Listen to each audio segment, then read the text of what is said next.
The weekend is here and rest is near. Plus Sports and Plus TV Africa. My name is Wale Scott. Welcome on the show. Now, a section of Nigerians have hit out at the Nigeria Football Federation over the appointment of Portuguese Jose Peseiro as the head coach of the Super Eagles. Now, 5 months after the sacking of Roar, the football body announced on Sunday the appointment of the former Sporting Lisbon manager as the new coach of the men's national team with immediate effect, subject to the signing of agreed terms with the gaffer.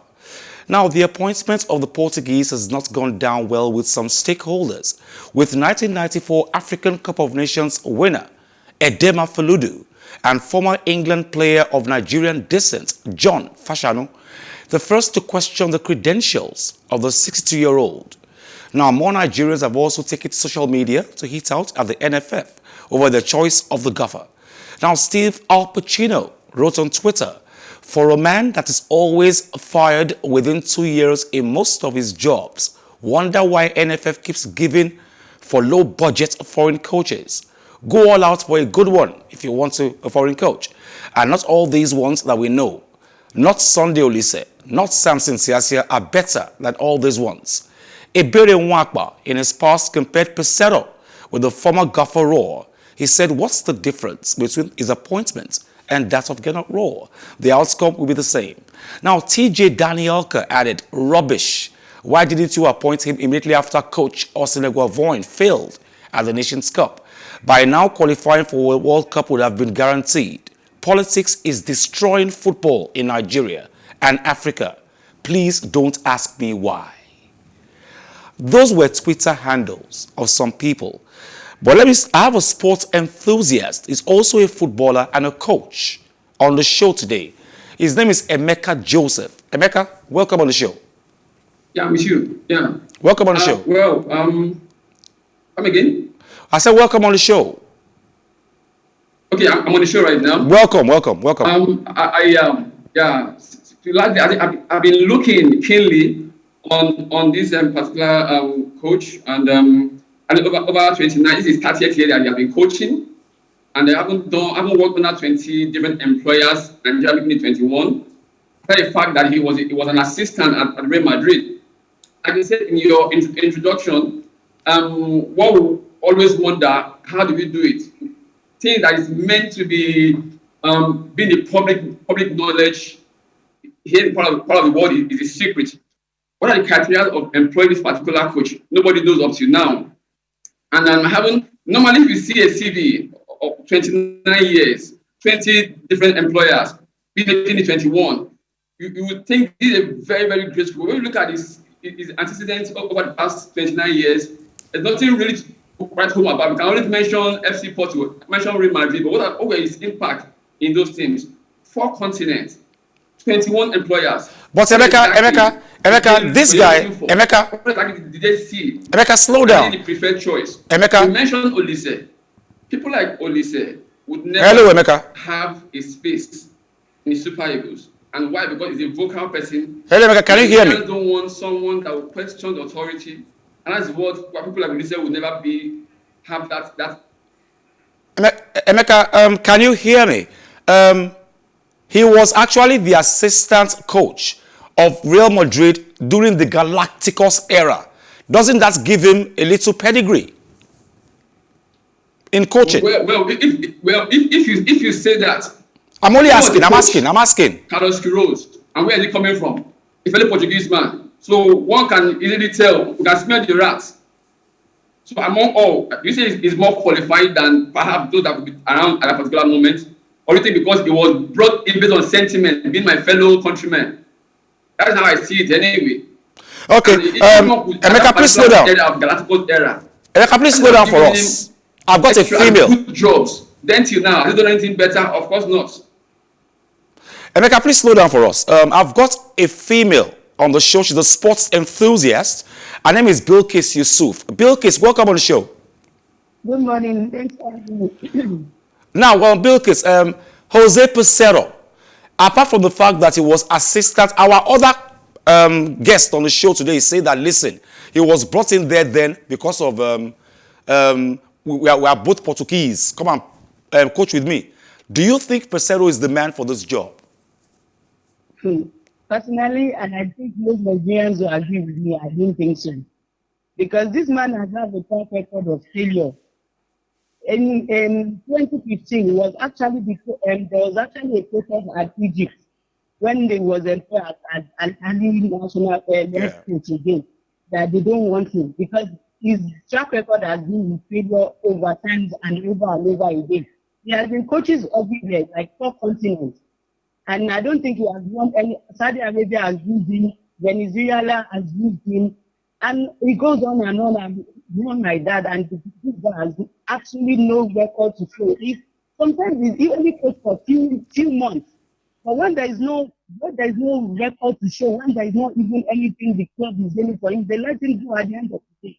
So for me, I don't know why NFF has to go for somebody like that when there are even other local coaches that they can help even assist to go on training that can give us the result we want. So why do we always want to I don't know. Maybe it's the general thing with this country. We just want to like recycle things that don't give us results rather than use something that is here that we can actually we don't want to put our money where our mouth is to encourage people to work for us. And I don't think this is even disheartening because we are coming from like for over a decade now, Nigeria has been going down sports-wise. Our football has been going down. I was talking with somebody yesterday and I said, I'm sorry, I'm not aware that we've had a new coach. And the guy was like, so I still watch the Nigerian ball as well. They are still watching Nigerian ball. So this is how bad people has actually left. People rather go for European Cup, La Liga and all sorts. They don't even watch Nigerian football again. And even our government and the NFF are so not doing anything about it. It's as if we are okay the way it is. Everybody will rather pay for DSTV and watch their club balls rather than watch Nigerian balls. So NFF going for Peseiro is another failure waiting to happen. That is what I think. Okay, slow down. Now, Emeka, our other guest on the phone, Bilikis, says that employing Peseiro is another failure waiting to happen.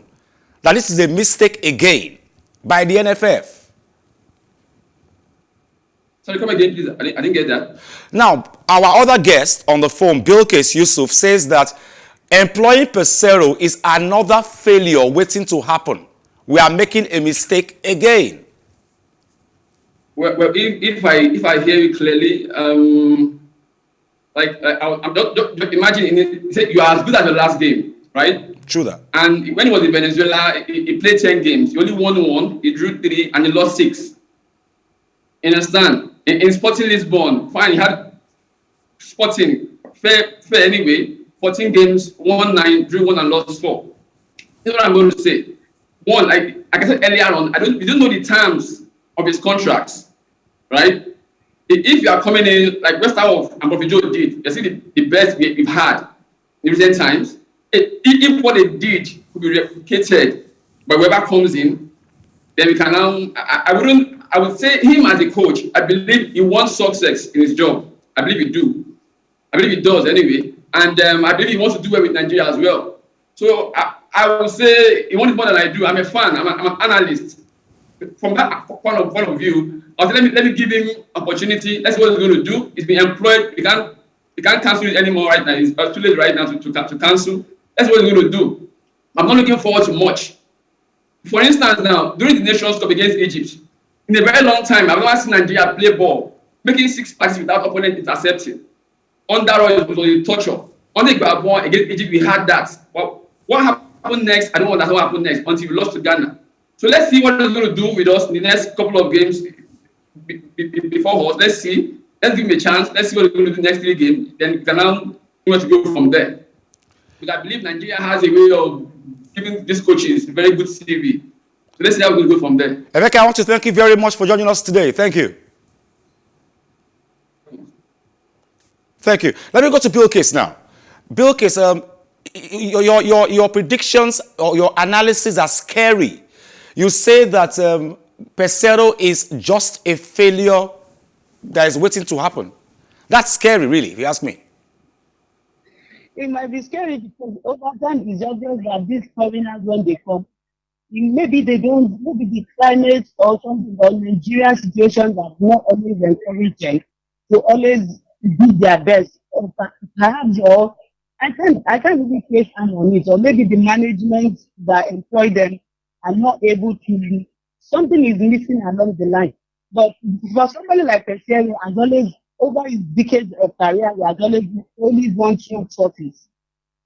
For somebody that has been in the game for 20 years, two trophies, that's the Portuguese brother in 2013 and with Analyst in 2016.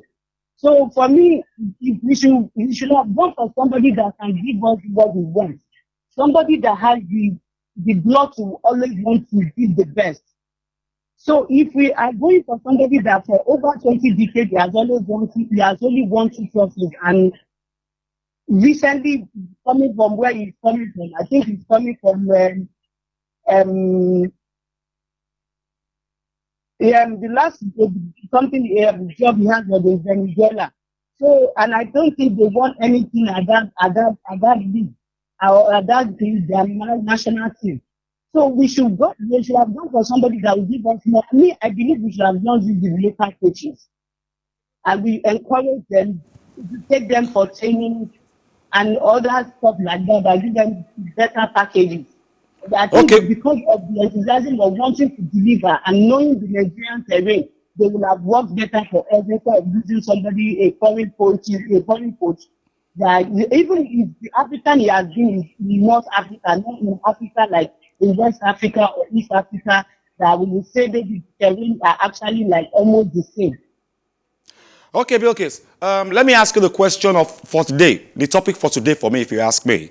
I remember vividly in South Africa when Anne Chijiene, she's a goalkeeper with Nigeria's Super Falcons. She was actually in goal for Nigeria in South Africa. We won the trophy that year. She was actually 3 months pregnant.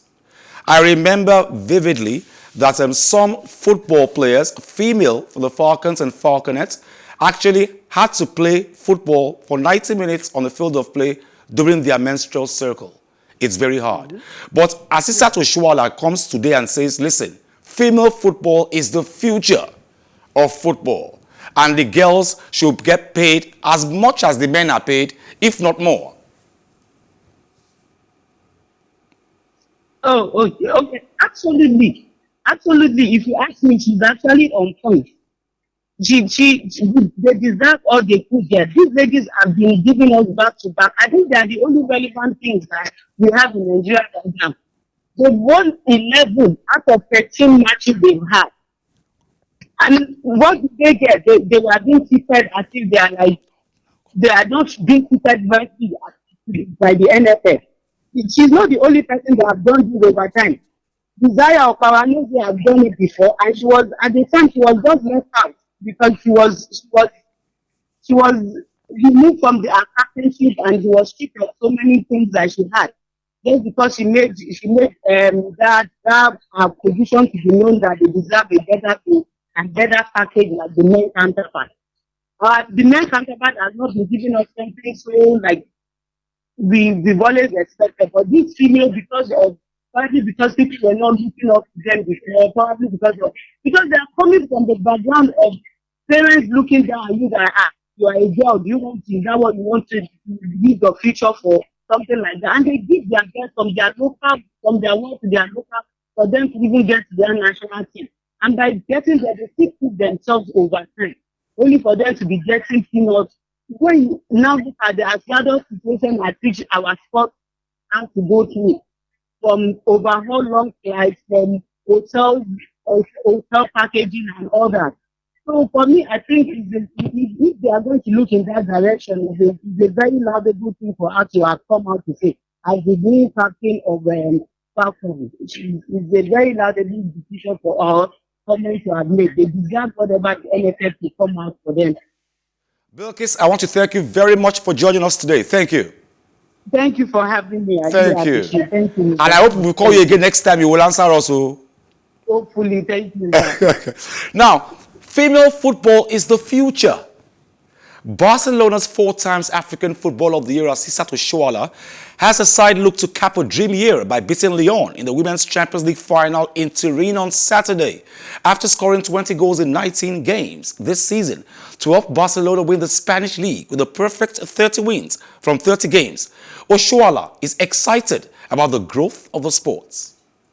Oshoala says female football is the future. She talks about her growing up. Well, I know she grew up in Agegeja, in Lagos. And of course, she says the difficulties. And Bilikis, our guest, said people look down on you when you are a female.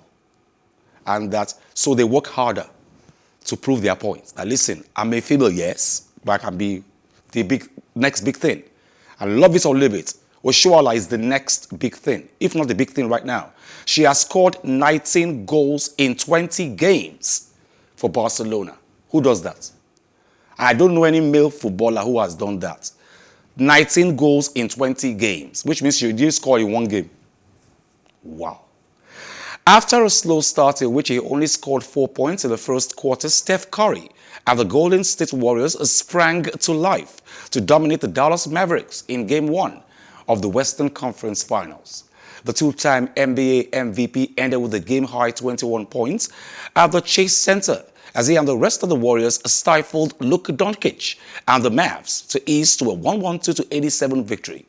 23-year-old Slovenian had more turnovers than field goals, made 6 for the first time in his playoff career, with defensive linchpin Draymond Green a constant menace for the home team. Steph Curry, somebody has to stop this man.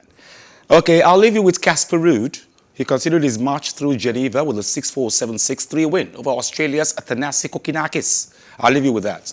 He has reached the semi-finals of the ATP 2050 event now in Geneva.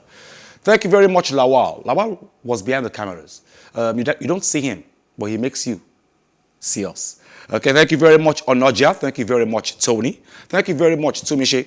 Thank you very much, my producer, Paul George. You can call him President General if you want, or PG. He's cool with it. Thank you, Peter downstairs, the powerhouse downstairs, Piro. Thank you very much, Osas. My producer too, yes. Thank you very much, Osas. Thank you. And join us same time tomorrow on Plus Sports Special. That's 11 to 12 noon on the same channel. My name is Wally Scott. Like I always advise you at the end of every show, if not for anything, at least for your hearts, do some sports.